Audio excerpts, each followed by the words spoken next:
চতুর্থ শ্রেণীর আগামী দ্বিতীয় প্রান্তিক মূল্যায়ন পরীক্ষার জন্য একটি প্রশ্ন নিয়ে হাজির হয়েছি, বাংলাদেশ ও বিশ্ব পরিচয়। বন্ধুরা, তোমরা অবশ্যই এই প্রশ্নটি যদি সম্পূর্ণ ফলো করো তাহলে তোমাদের প্রশ্ন সম্পর্কে একটা ধারণা হবে, পরীক্ষা সম্পর্কে ধারণা হবে এবং তোমাদের পরীক্ষার প্রিপারেশনটাও অনেকটা ভালো হয়ে যাবে। তো চলো বন্ধুরা, প্রথমে দেখো, প্রথমে রয়েছে কি, নিচের প্রশ্নগুলোর উত্তর সংক্ষেপে উত্তরপত্রে লিখো। 15টি প্রশ্ন রয়েছে, 2 মার্কস করে রয়েছে, 30 টোটাল। সুতরাং 15টি প্রশ্ন সুন্দরভাবে তোমরা সাজিয়ে গুছিয়ে লিখবে এবং প্রত্যেকটা প্রশ্নের অ্যান্সার 2 থেকে 3 লাইনের মধ্যে লিখতে পারো। তো এখানে দেখো প্রশ্ন দেওয়া রয়েছে, প্রশ্নগুলো একটু দেখে নাও। এটা দ্বিতীয় সাময়িক, স্পেশালি দ্বিতীয় সাময়িক পরীক্ষার জন্য খুবই গুরুত্বপূর্ণ এবং কমন আসতে পারে। তোমরা অবশ্যই এগুলো ফলো করবে এবং এগুলো করে যাবে।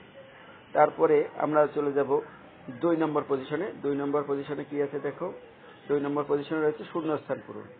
দেখেছো বন্ধুরা, 2 নম্বরের প্রশ্ন থাকবে শূন্যস্থান পূরণ। এটা কিন্তু সারা বাংলাদেশের প্রশ্নের কাঠামোটা কিন্তু এভাবেই হবে।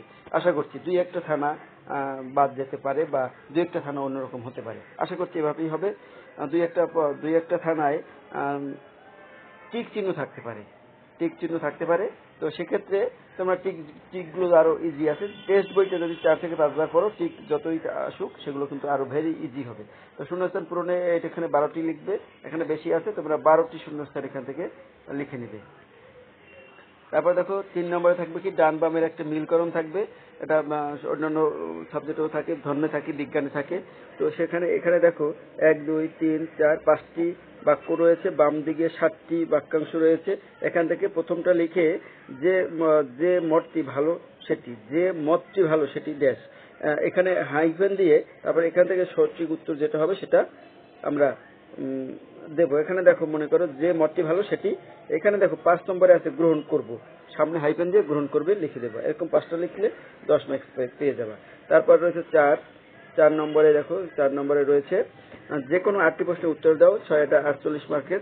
অর্থাৎ এখানে প্রত্যেকটা প্রশ্নের মার্কস হলো, ফুল মার্কস হলো 6 করে। 8টি প্রশ্নের অ্যান্সার দিতে হবে। অবশ্যই তোমরা এই প্রশ্নগুলো অ্যান্সার লিখতে হবে না, তবুও কিন্তু ভালো মার্কস পাওয়া যাবে না। পাস করতে পারবে কিন্তু ভালো মার্কস পাবে না।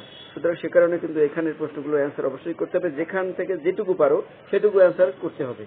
তো বইটা যদি তোমরা 4-5 বার পড়ো, যে সিলেবাসে যেটুকু যে পেজ কটা রয়েছে, তাহলে কিন্তু তোমরা এখানে প্রশ্ন অ্যান্সার করতে পারবে এবং ধৈর্য সহকারে এই প্রশ্নগুলো অ্যান্সার দিবে। প্রশ্নগুলো একটু দেখে নাও, তাহলে তোমাদের পরীক্ষার প্রিপারেশনটা একটু ভালো হবে।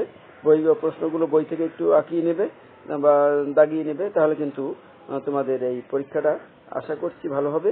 তো ধন্যবাদ বন্ধুরা আমাদের সাথে থাকার জন্য।